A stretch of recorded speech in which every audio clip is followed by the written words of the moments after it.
You guys ready? Ready? Want to give it a go? Yep. Everyone good? Okay. Like I prepared some of the stuff that I want to talk about today, and I know you guys, like, some of you are in school for this, some of you are older, just want to revisit this stuff. So I'm gonna start from the beginning, but it'll go pretty quickly. So if you're ahead, just bear with me. We'll catch up.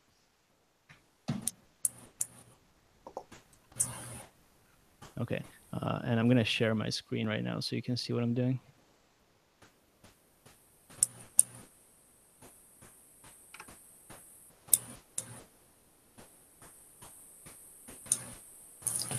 Can you guys let me know if you can see my screen? Yep, I can. Wait, just give me 1 second. Yeah, it takes about a sec usually.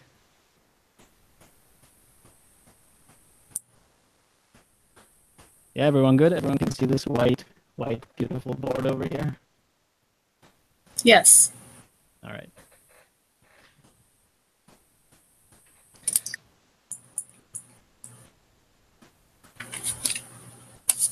Okay, so the first thing is, like, the whole, this couple books, couple of resources I have, they all sort of require an understanding of the number system, and most school textbooks start with this too. So I'm just going to draw a diagram here of, like, let's see here. Okay. So if you have the integers over here, zoom out a little. Okay, so if you have the integers over here, these are going to be our, counting numbers, 1, 2, 3, etc. 0 and negatives. And then we're going to have our rational numbers. And these are going to be just one integer divided by another. So a half, a third, and so on. And this can be negative as well. And this part actually will be kind of important, is to realize that all the integers are actually rational numbers as well, is because we can write them. For example, the number 7, I can write as 7 over 1, right? So I can write it as a rational number, yet it's an integer. And one layer above that is going to be our real numbers. Now, real numbers are numbers that I cannot write as a division of two integers. So, for example, square root of 2. There are no two integers that I can divide by each other and get square root of 2. And such numbers are called irrational numbers. And so these three together is what we're going to work with most of the time: the integers, the rationals, and the irrationals. And together they form the real number line. So the first thing about an algebra class, as opposed to, say, arithmetic, right? In arithmetic, you're doing things like, for example, you're writing 3 plus 4 equals 7. This is your arithmetic. How is this different from algebra? The difference is this: in algebra, you're actually asking a question. You're saying, can I sort of generalize this statement into an idea? Can I say, what number can I add to 4 to get 7, right? And this question mark here is now not a specific number, but rather an idea that it's a question that we need to answer. It's, what number do I put in here so I can add 4 to it, and I will get 7. And so these question marks are called variables, and in algebra we usually denote them with symbols. So, for example, x plus 4 equals 7. And so my x is a variable. In this case, we know what the answer is. It's obviously 3, but notice that it doesn't have to be a single number. For example, we can ask this question. We can say, what number do I multiply by itself twice, square it, to get 4? Okay, and this is another question that we have to answer. And in this case, we know that we're going to get 2 real solutions, and these are, of course, going to be plus or minus 2. I can square the positive 2 and get a 4, and I can square a negative 2 and get a 4. And so we see that we can generalize arithmetic by introducing these symbols to ask these questions and answer these questions, of course. And so the next natural step is, if I can do these things, if I can write these relationships and ask these questions, what are the allowed operations on these symbols? What am I allowed to do with them? And this is where order of operations comes in. Everyone's learned, right? Order of operations. Everyone's covered that.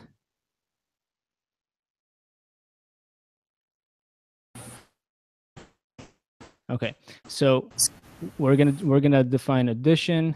We can add, we can subtract, we can multiply, we can divide, and I'm also, for the sake of this argument, I'm going to define exponentiation. I can raise things to a power. Now, raising things to a power is, of course, multiplying several times, but for the sake of this topic, I'm going to separate it into its own operation. Okay, so first things first, what are the rules for these operations, this order of operations? What rules do I have to follow? And the first rule is that if there are parentheses, we always do those first. So whenever we see parentheses, starting with the innermost parentheses, we do whatever is in those. So the second rule is that we're always going to exponentiate first. So exponents go first. Then we perform any multiplication or division.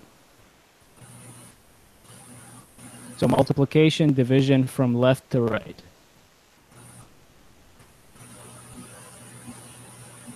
Then we do addition, subtraction from left to right.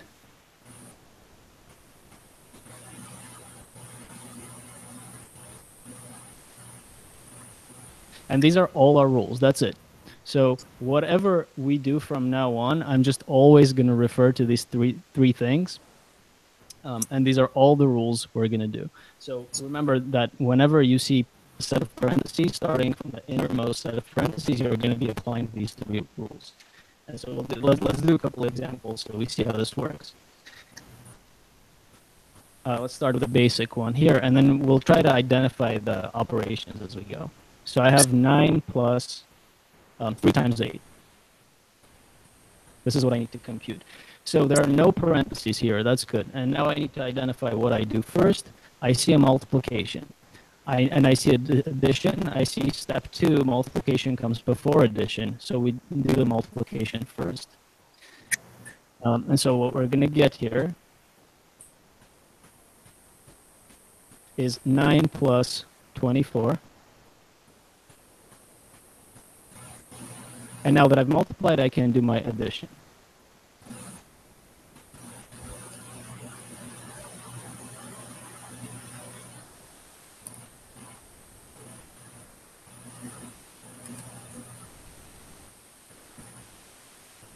Okay, so that was the easy case.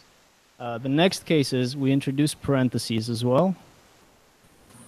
Let me zoom out a little here.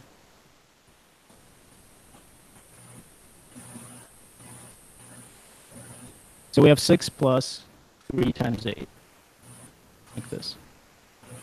Okay, so you see addition, you see multiplication, you say, do I do the multiplication first? The answer is no, because we have parentheses here, and we know that whatever is in parentheses, we do that first. We apply the same rules of operations, but to whatever's in the parentheses.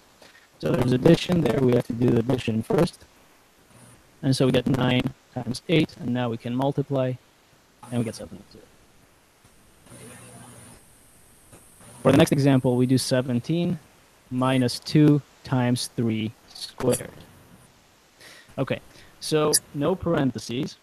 I see an exponent, and I know that I got to do exponentiation first. So that's what we do. And we get 17 minus 2 times 9. Okay, we apply the same rules again. I could do 17 minus 2, but I know that I need to do multiplication first. So I get 17 minus 18, and I get negative 1.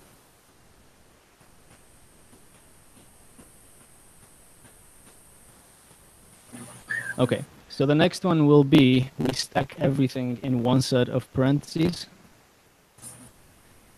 So let's do 17 minus 2 times 3, and then square the whole thing. Okay, so again, whatever's in parentheses, we apply our order of operations to that.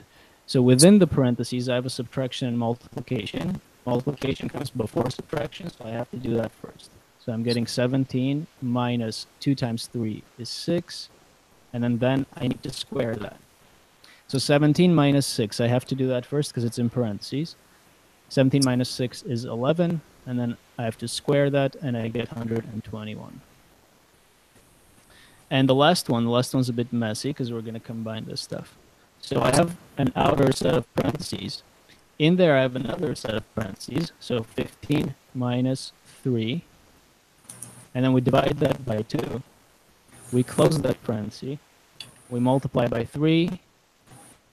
And then we subtract in another set of parentheses. We do 2 squared. We multiply that by 3. And then we divide by 6. Okay. So I see parentheses. I see this set of parentheses, and I see this set of parentheses. I know that whatever's in parentheses, I have to do first. So I come to this left. Let's start with the left one. It doesn't actually matter which set of parentheses you start with. You have to start with the innermost one, but both of them are sort of the same level of depth. The kind of innermost one parentheses is the one with 15 minus 3. So we go there first. 15 minus 3, right? That's going to be 12. And I divide by 2 times 3. I'm just going to rewrite everything else. 2 squared times 3 divided by 6.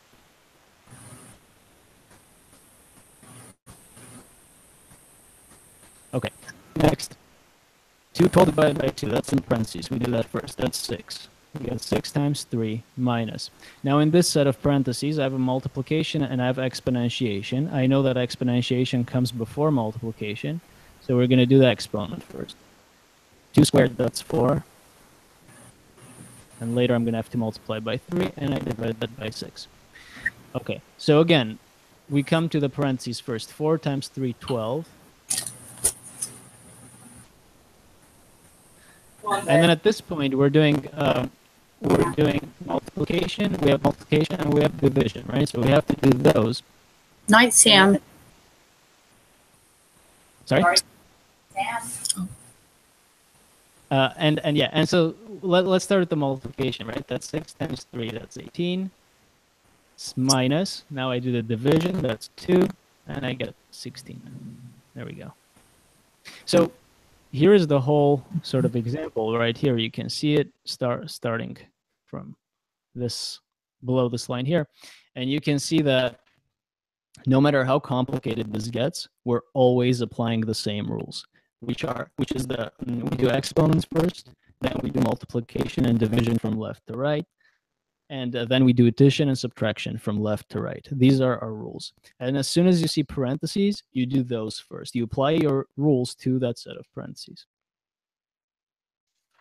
Okay, so I've sort of put together a few exercises for you guys to do. I don't want to do them here so that you guys can try it out yourself. I'll post them in the channel. You guys can try it out and make sure all of this stuff makes sense. I just want to do one of these just to make sure we get how this works.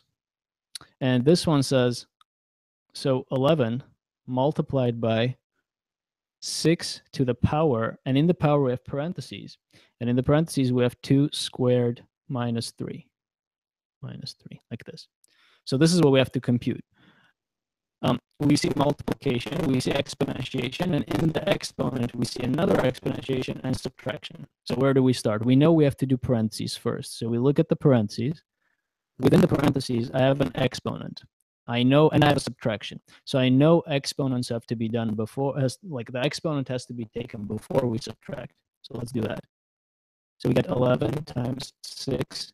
2 squared is 4 minus 3. So I'm not done with this parentheses, right? I have to finish that off. But 4 minus 3 is 1, and 6 raised to 1 to the first power is 6. So we get 11 times 6, which is 66. Okay? So the document that I will post has exercises like this for you guys to try, and the solutions are there too. They're in a separate image, so you guys can take a look and make sure you understand all of this stuff. Okay, does this stuff make sense? Yes. Thank you. All right, so that's the order of operations. And now that we understand the order, each one of those operations has certain properties. And these are going to be important, especially if you're in algebra class. You guys will spend like a month or two on these properties. So I want to make sure I talk about these. But let's talk about them in a context of a couple of problems. So it starts off, the first problem is like this. Let's say, I don't know, like Joey has, he has 4 boxes, right?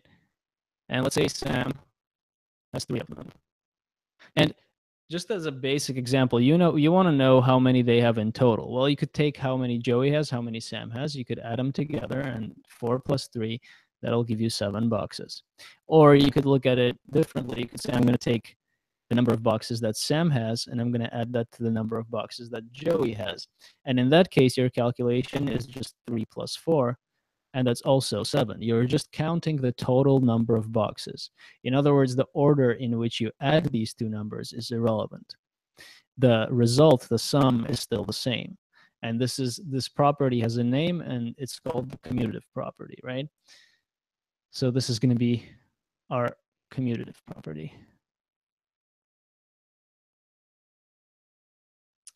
And in a very, very similar way, so this is commutative property for addition specifically. We just did addition. So let's see if multiplication works similarly. So for a multiplication, you might think of it this way. You might think of a grid like this, and let's divide that grid into, let's say, 2, 3, let's say 4 columns, and let's do this. Okay. So now I might ask you how many tiles are in this grid. So you start counting, and one way to count that is you might say, okay, I see 3 rows, right? I see 3 rows in this box, and each row has 4 of these tiles. So 4 tiles per row. So what do? I just do, okay, 3 rows, 4 tiles. That's going to be 3 times 4 for a total of 12 tiles. I'm done. Okay, but then you could look at it differently. You could say, I see 4 columns, and each column has 3 of them. Right? And in that case, you would say, okay, for each column, I have 3 tiles, so I multiply those, and I still get the same number of tiles. All I'm doing is calculating the total number of tiles in this grid. So one way is to look at it per row. So per row, you have 4. Another way is to look at it per column. So per column, you have 3 of them, and you get the same answer. So this property holds for multiplication in general, and this is again our commutative property because the order in which we multiply the two numbers doesn't matter. We get the same result. So that's commutative property for multiplication. Okay, so we established commutative property for addition and for multiplication. Let's see if it like pans out for other things, other operations. Let's go to, let's say, subtraction, right? And this one's easy. You don't have to come up with some visual examples. All you have to do is think about this. Are these two the same? No, right? This is -3. This is +3. They're not the same. Commutative property doesn't hold. And that's all you need to do. So when in class you get asked to prove whether something is not commutative, whether the commutative property or any other property for that matter does not hold, all you have to do is give one example, okay? If you're asked to prove something, then you have to prove the general case, and we'll talk about that later. But if you're asked to prove that something is not true or does not hold, all you need to do is provide a single example. There's a single example, in which case the order of the two numbers matters. In the left case, we get -3, right case, we get +3. So subtraction is not commutative. Okay, that makes sense?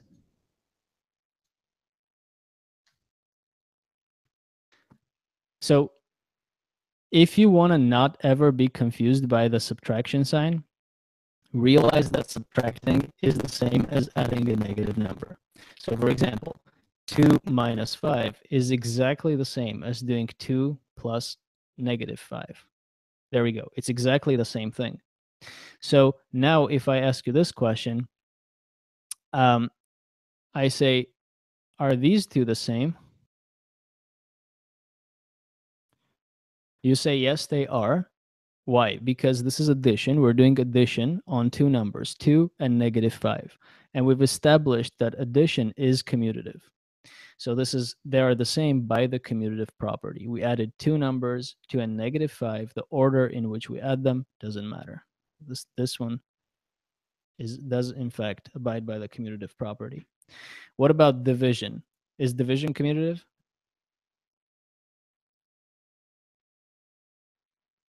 Is this the same as this?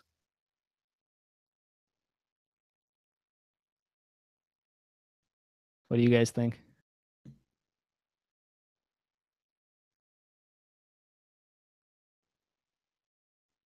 Commutative or no? No. No, exactly, right? You're going to get 2 here, you're going to get a half here, and they're clearly not the same. Division is not commutative. So far we know that addition and multiplication are, subtraction and division aren't commutative. And let me do one more example for multiplication. So let's say we're doing 8 times a fourth. So this is going to be the same as we know this is going to be the same as a fourth times 8 because we know multiplication is commutative. And of course, 8 times a fourth is 2. These things are the same. Okay, so multiplication, addition, commutative, subtraction, division, not. So that's the commutative property. The next property which you've seen is the associative property. And here's the way you should think about it. So let's give an example in terms of football, right? So you have touchdown in American football, and touchdown is 7 points.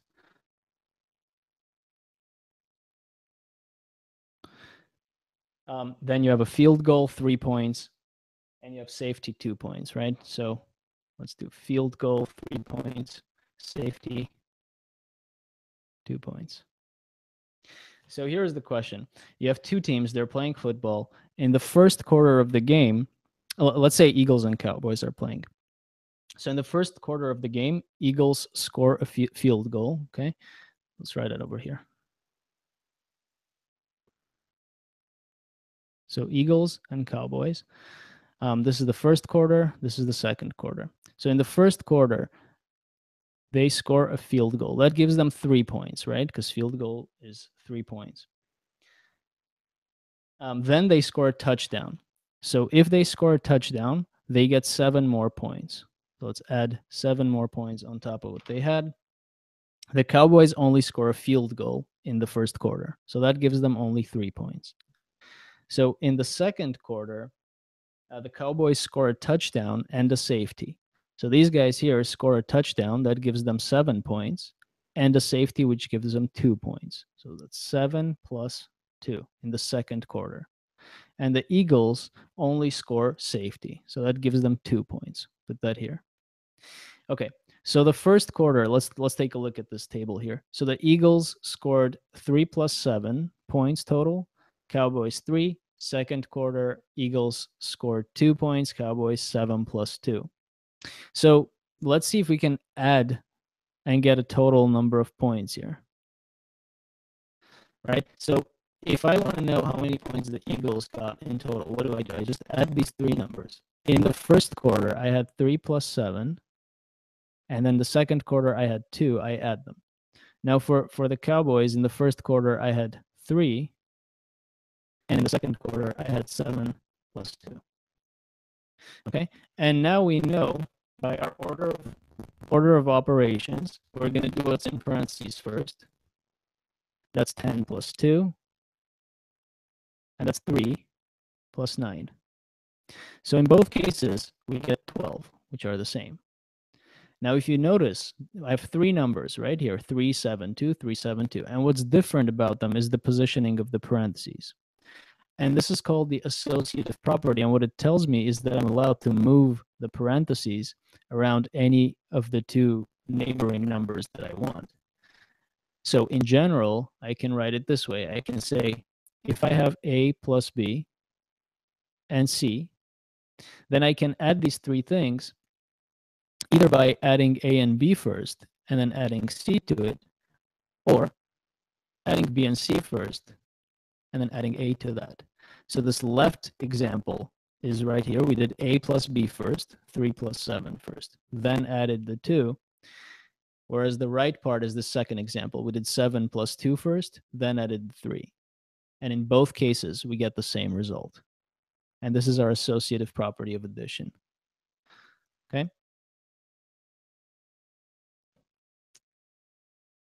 So let's see if associative property also holds for multiplication. We know commutative property held for multiplication. What about the associative property? So in this case, let's say you have a three-dimensional box like this.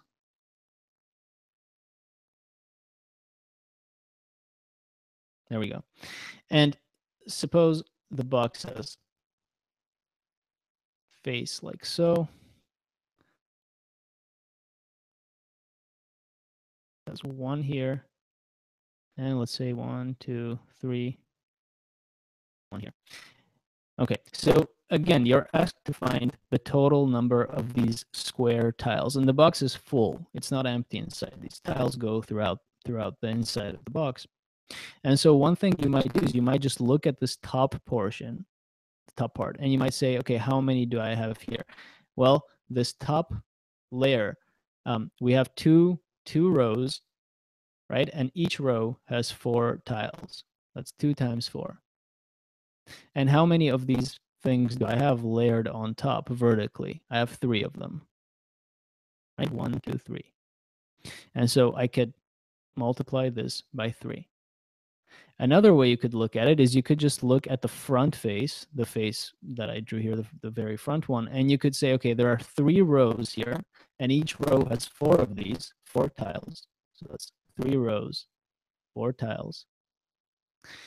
And how many of these guys do I have? Well, on this axis here, we're going to have 2 of them, right? And so you could multiply by 2.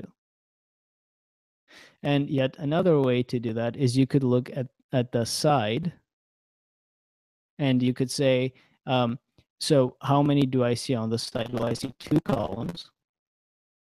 Each column has 3 tiles. And how many of these sides do I have along this axis here? Well, it's 1, 2, 3, 4, right? So I can multiply by 4.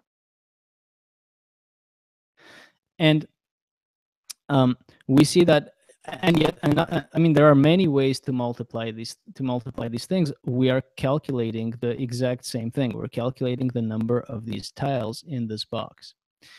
And so we have the exact same property. We say if we're trying to multiply 3 numbers, in which order should we multiply them? Well, we can multiply A and B first, or we can multiply B and C first. In both cases, we'll get the same result.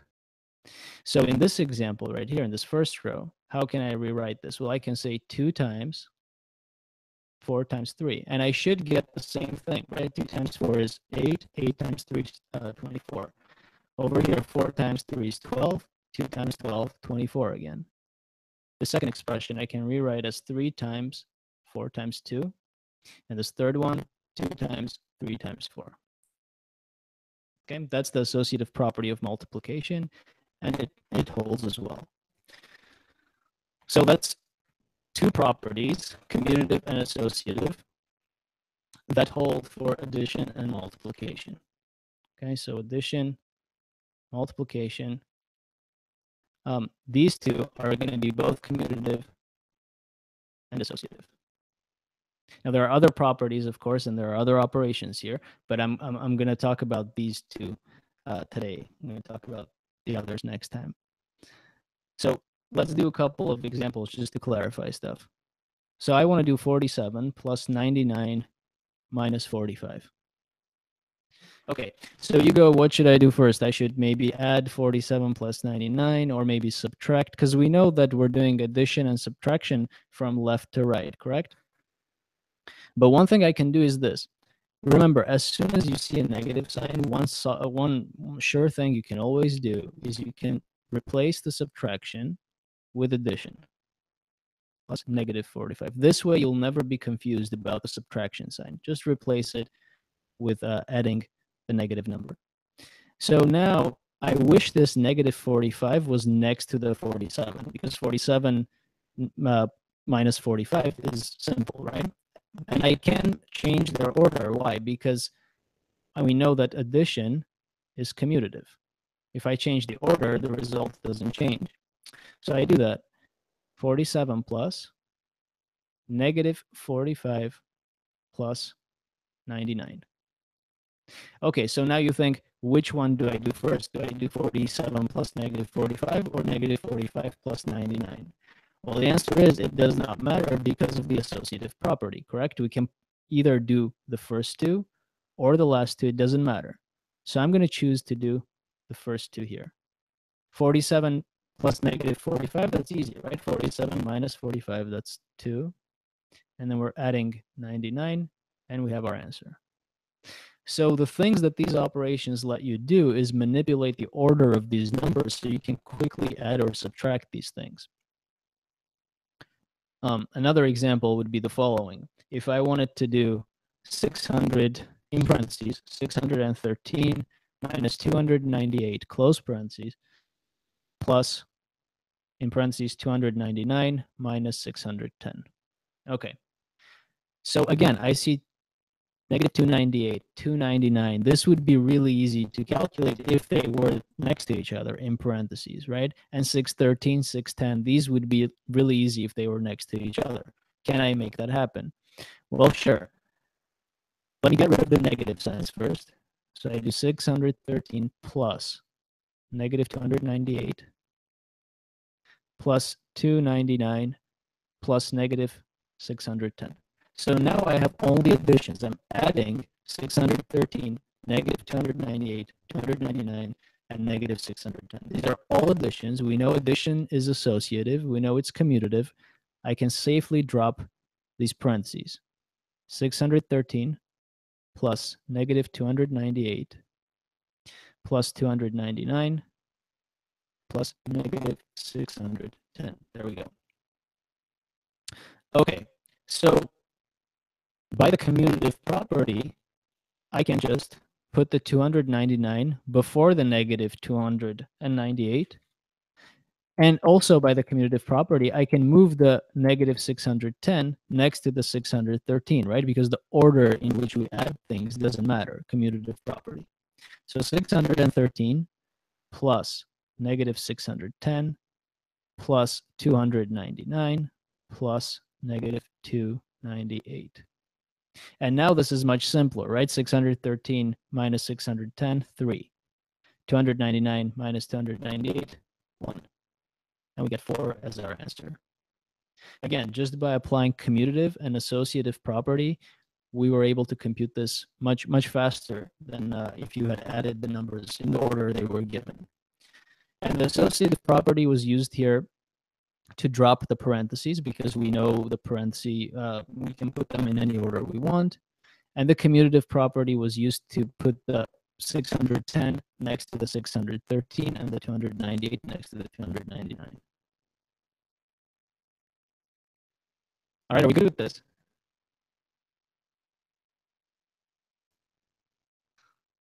Okay.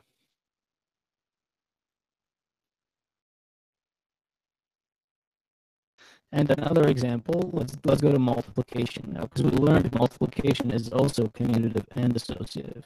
So I have 13 times 64 times 1 over 13. Okay, so I wish this 1 over 13 was next to the 13, because I know 13 and 1 over 13 will cancel each other, right? It'll be 1. And by the commutative property of multiplication, I can reorder them. I can write 13 times 1 over 13 times 64.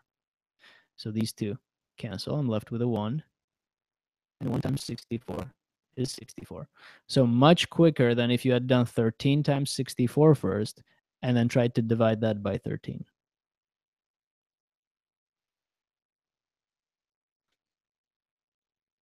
And last one is we want to do 23 times 1 over 47 times 3 over 23 times 47.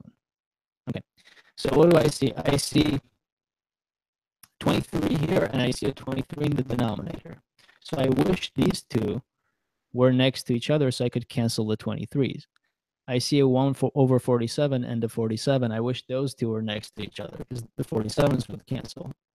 So let's do that. We can do that because of the commutative property, right? I can write 23 times. Now I'm going to change the order of these two fractions. I'm going to write the 3 over 23 first and the 1 over 47 second. And that's my commutative property of multiplication. 23's cancel. 47's cancel. I'm just left with 3 times 1, which is, of course, 3. And I'm done. And again, much quicker than if you had done 23 over 47 first, then multiplied that by 3 over 23 second, then multiplied that by 47. Much faster.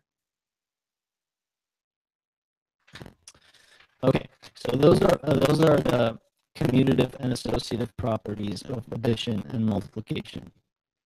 Okay, any questions about that?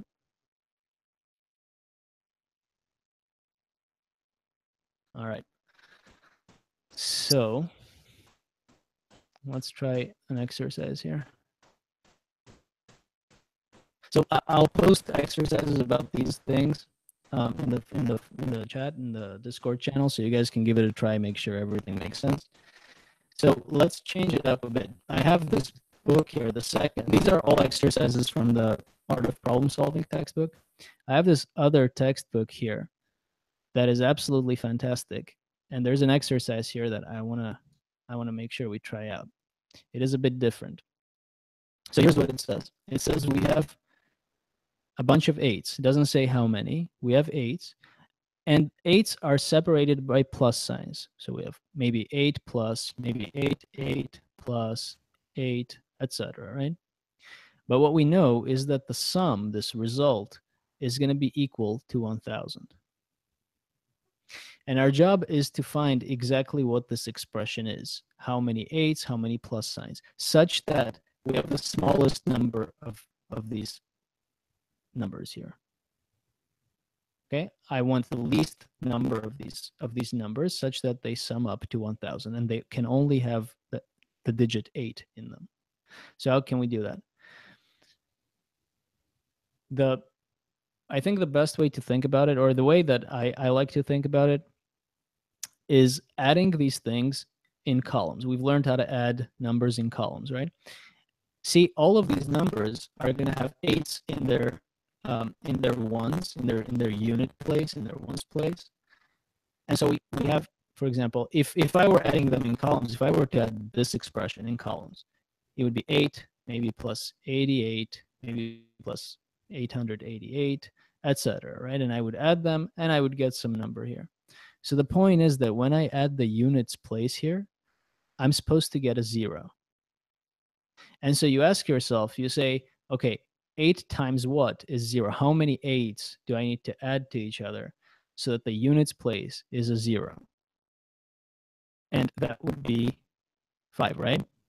So we get 8 because 8 times 5 is 40.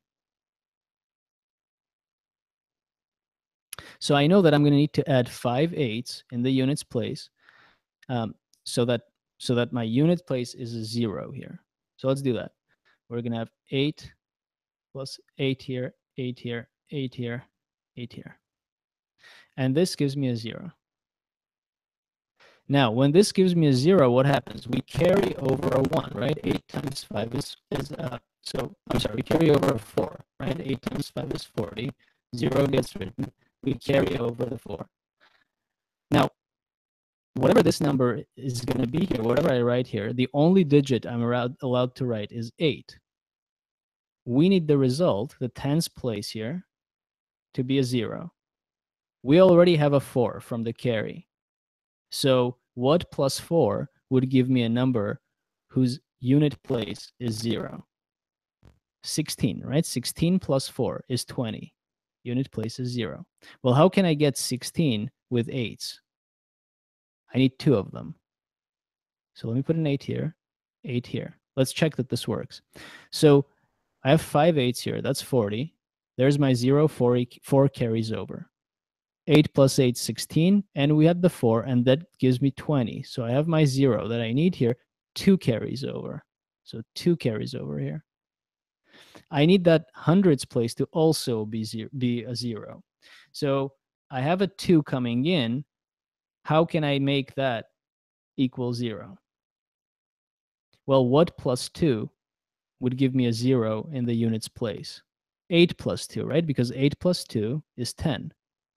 So if I have an 8 here, this 2 comes in, adds to this 8, and what do I get? I get 10. Exactly what I wanted, 1,000, right? So this is my expression, 888 plus 88 plus 8 plus 8 plus 8. That's my answer to the problem, 888 plus 88 plus 8 plus 8 plus 8. So let's recap this. I like this question. It's a really good question. And the way you solve it is you're always looking at what you need this digit to be. You see it says 0, and you know the only digit you're allowed to use is 8 here. So you ask yourself, how many 8s would give me something that ends in a 0? 5 8s. 5 times 8 is 40. It's the smallest number of them, right? So there's my 0. 4 carries over. So then you ask yourself, how many 8s do I need? So that if I added that 4 that carried over, I would get another 0 here. And you say I need 2 8s because that gives me 16. The 4 adds to the 16, I get 20. So that 0 is here now. 20, right? 2 carries over. So now you say, how many 8s do I need so that when this 2 adds to them, I get another 0 here. I need only one 8 because 8 plus 2 gives me 10. So there's my 0 and there's my 1 for a total of 1,000 as needed. Okay, did we get that?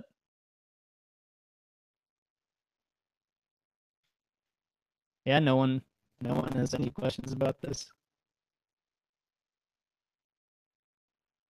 Okay, cool. I'm gonna move on. If you do, something's not making sense, let me know. And then the last question, the last problem that I want to talk about is the following. And it's in a similar fashion. It's an interesting one. Okay, let me make sure that I remember it right. Yeah. All right.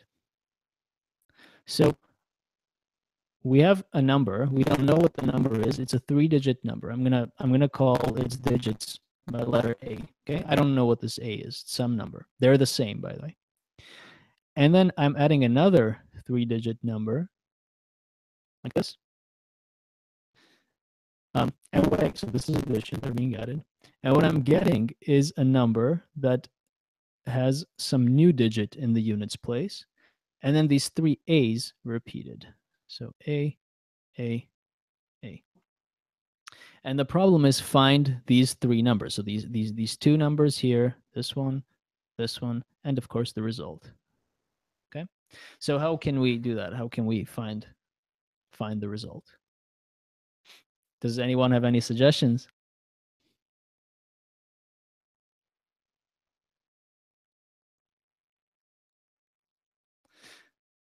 Okay. One method to do this is to look at this addition here, this last A plus B.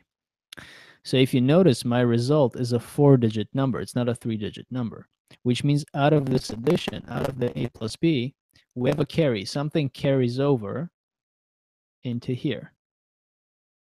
And if I add 2 digits, what is the number, the only number that I can carry over from adding 2 digits?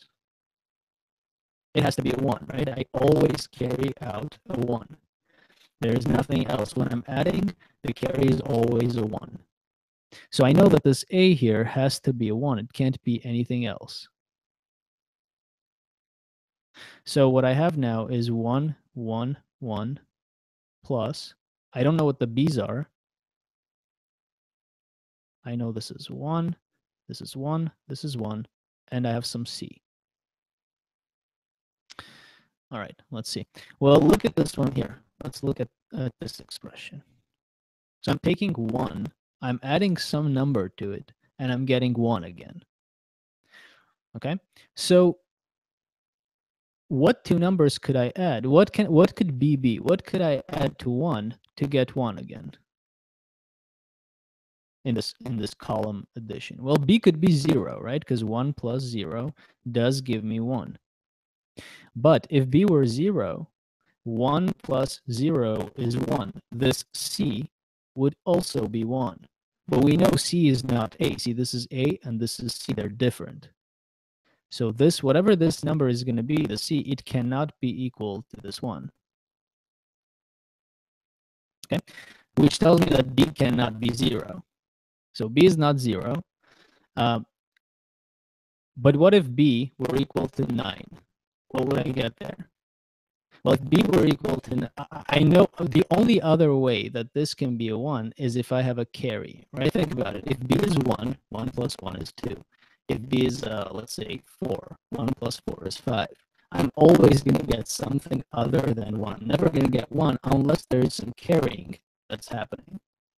So the only way there is some carrying that's happening here is if, suppose B is 9, then 1 plus 9 would be 10. We'd have a 0 here. And then if B is 9, then again, 1 plus 9 is 10. We'd have a 0 here, right? But that 1 would carry over. Let's try this out. Let's say I have 1, 1, 1. Now I need 3 B's.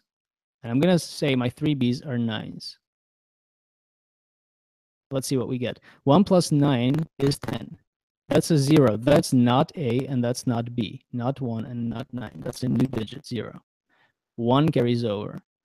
1 plus 9 is 10. We add the 1 more. That's 11. We write the 1. We carry over 1. 1 plus 9 is 10. And we add 1 carrying over. Right? We have 11. So notice how these A's repeat over here. And here are my 3 B's.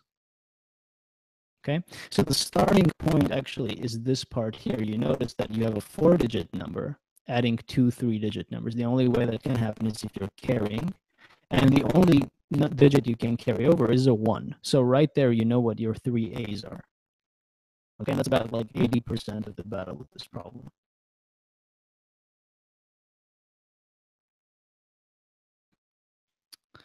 Okay. So just to recap really quickly,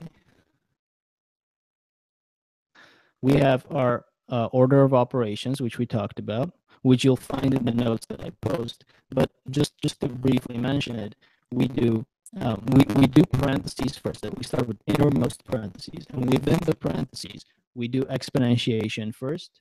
Then we multiply and divide from left to right, and finally we add and subtract also from left to right. And if you're in schools learning algebra, if you're in a class, if you're at this level, then I strongly suggest that whenever you see something like this, so you have subtraction and you're just not sure about the subtraction, you can always rewrite it as addition of a negative number. So now you only have addition, and addition is the nicest operation we have, right? It's commutative, it's associative. We learned that. You can swap stuff around, etc. So whenever confused by the subtraction sign, always write it as addition of a negative number. That'll help you a lot. Okay, so associative and commutative property of addition and multiplication. That's it. Do you guys have any questions for me?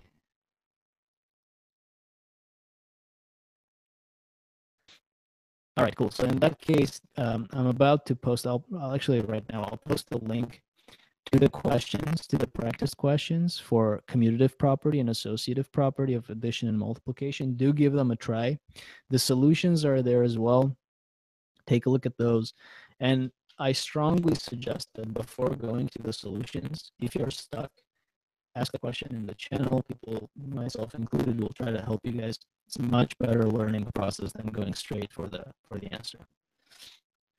All right, so thanks for tuning in, and we'll do this. We'll continue next time with the rest of the operations.